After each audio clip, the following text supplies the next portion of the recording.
Rabotai, saya beri cidus penting gratis. Ingat saat membaca Korbanot. Mishnah Avot menjelaskan persembahan dupa. Asapnya naik ke langit, tak terpengaruh angin. Apa makna dan efek pilar ini di Beit Hamikdash? 3 jenis orang melihatnya. Orang beriman penuh emunah diyakinkan kehadiran Tuhan. Bagi yang berjuang dengan iman, ini pengingat. Bahkan penentang pun tak bisa menyangkal mukjizat ini. Pria pertama itu berada di perkemahan, di gurun pasir bersama jutaan orang lainnya. Namun, ketahuilah, terkadang istri Anda memarahi, anak-anak enggan membersihkan piring, atau rabi memberikan sedikit musar yang kurang Anda terima. Di lain waktu, Anda menghadapi berbagai masalah, mungkin dipecat, atau Anda memiliki sedikit masalah emunah. Sebaliknya Anda menengadah dan menyadari, oh Tuhanlah yang memegang kendali. Mengapa demikian? Ini sepenuhnya adalah mukjizat.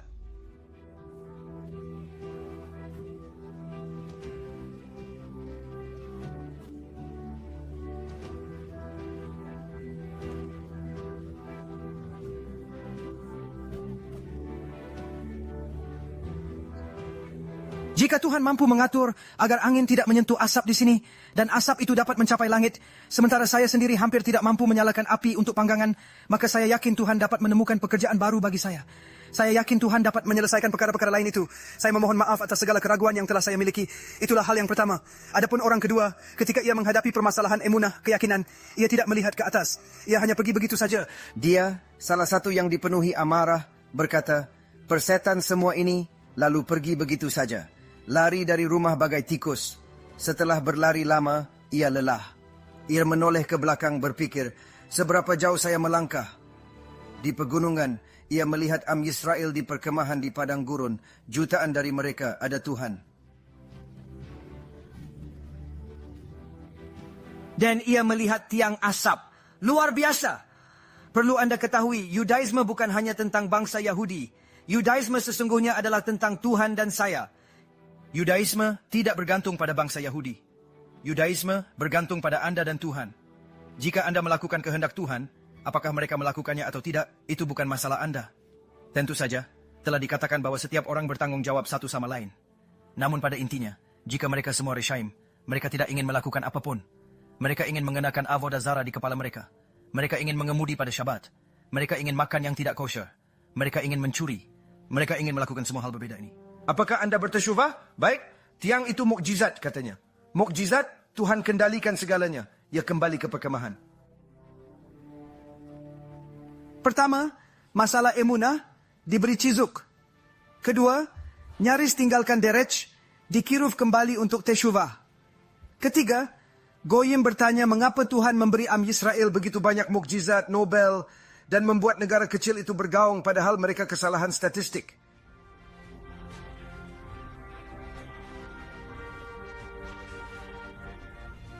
Kita seharusnya tidak pernah mendengar tentang orang-orang Yahudi.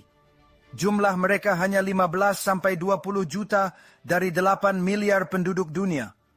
Angka sekecil itu bahkan bukan kesalahan pembulatan.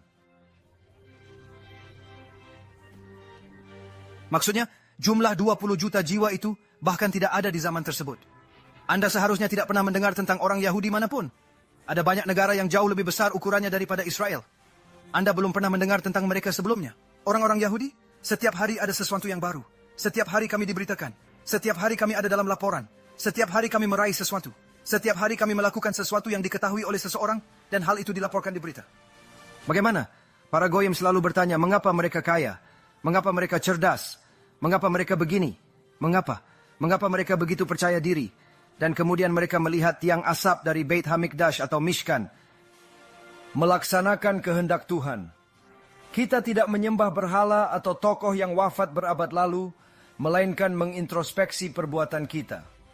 Berbeda dengan non-Yahudi yang mungkin mengejar materi, orang Yahudi fokus pada pelaksanaan kehendak Tuhan. Hal ini menciptakan makna lebih dalam dan ikatan kuat dengan Beit Hamikdash. Tuhan melakukan apa yang mereka inginkan. Tuhan memberi mereka pahala. Jadi apa yang Anda lakukan sekarang? Anda memiliki emunah dengan orang pertama, kiruf dengan orang kedua, dan dengan para Goyim, Kiddush Hashem. Anda menyucikan nama Tuhan. Jadi di sini kita melihat 3 hal yang baik, yang menakjubkan. Dari satu ma'aseh, dari asapnya, itu bukan cidusnya namun. Itu hanyalah kenyataannya. Apa cidusnya? Cidusnya adalah apa yang terjadi ketika seseorang melakukan kesalahan. Mengapa Rabbeinu Natan, Rabbi Yehuda, mengatakan, mengapa Tuhan berfirman bahwa itu adalah din karet? Ini adalah salah satu dari 36 dosa terburuk yang mungkin dapat Anda lakukan di muka bumi. Mengapa demikian? Karena konsekuensi yang sama persis, hanya saja kebalikannya. Ramban, Rabbi Moshe ben Nachman, menjelaskan bahwa ketika ada kesalahan dalam persembahan dupa, itu menjadi sebuah esh zarah. Apakah itu esh zarah? Api asing. Apa maksud dari api asing itu? Api asing berarti api tanpa asap. Dupa menghasilkan api lumrah, tapi asapnya tak mencapai langit. Apa implikasinya? Pria pertama kehilangan emunah karena masalah keluarga, rabi, pekerjaan, dan kesulitan lain. Ia mencari, namun tak menemukan apapun. Tuhan, ia akan meluruskannya.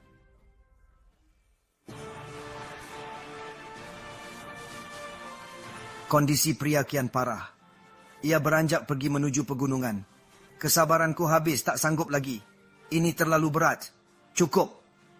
Pria kedua beranjak lebih dulu. Ia menoleh apa yang ia saksikan. Tiada apa-apa. Dia melihat Yahudi tapi tidak Tuhan. Dia tidak melihat mukjizat. Dia pergi karena ulah orang lain, mengira itu baik, lalu seorang Yahudi hilang selamanya. Tuhan menyertai Anda. Kemudian, para goyim mendongak bertanya mengapa Tuhan melakukan begitu banyak mukjizat bagi bangsa kecil ini. Mereka mendongak, namun juga tidak melihat apa-apa.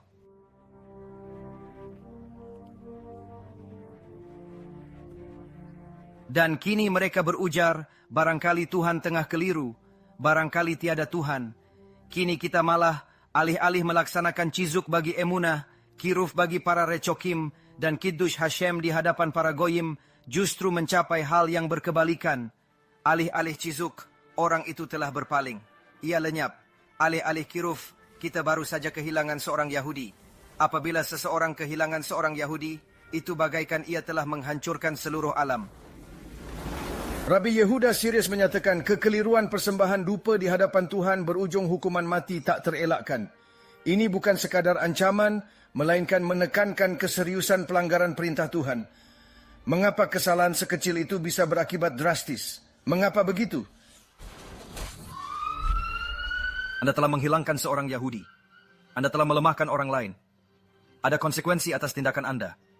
Bukan sekadar kami memerhatikan bahan karena kami sedang membuat syakshuka, melainkan karena apa yang Anda lakukan memiliki makna yang mendalam.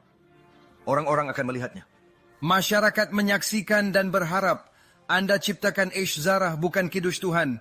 Api asing ini merenggut jiwa dan kehormatan Tuhan. Dan Anda berani berharap untuk hidup?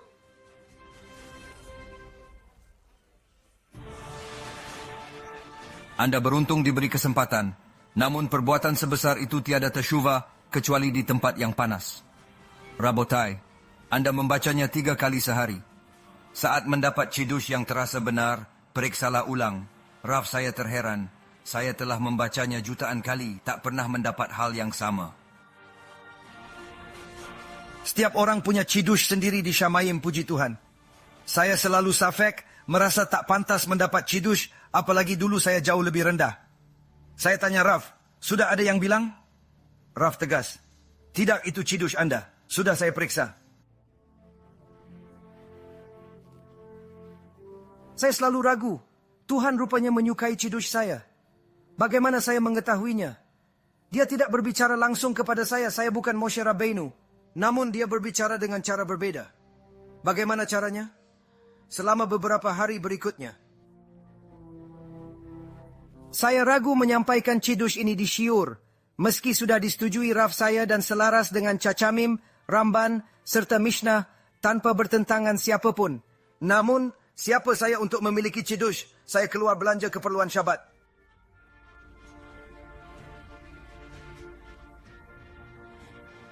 Saat itu, orang tua saya sedang berkunjung. Dengan demikian, ada saksi-saksi atas kisah ini. Selama kunjungan itu, kami baru saja pindah ke Florida, mungkin 6 bulan sebelumnya atau beberapa bulan sebelumnya. Bagaimanapun juga, selama saya pergi, salah satu murid saya datang ke rumah saya dan meninggalkan hadiah. Setibanya di rumah, ibu saya berkata, "Hei, lihat Nisan." Saat saya melihat lukisan elok itu, saya bertanya pada Nisan mengapa ia memberi hadiah ini. Saya tak butuh apapun. Nisan menjawab itu hadiah dari pemilik lama yang tak menginginkannya.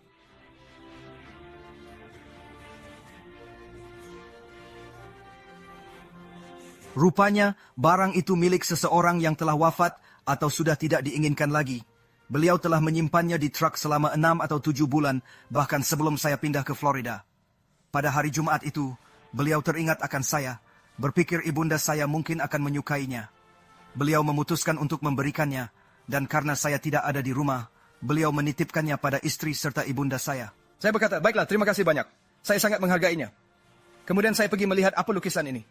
Lukisan ini bukanlah lukisan biasa. Apakah lukisan ini? Ini bukanlah sebuah lukisan. Ini adalah sebuah gambar Beit Hamikdash. Namun ini bukan sekadar sebuah gambar Beit Hamikdash. Ada banyak gambar Beit Hamikdash. Gambar Beit Hamikdash ini terbuat dari kata-kata.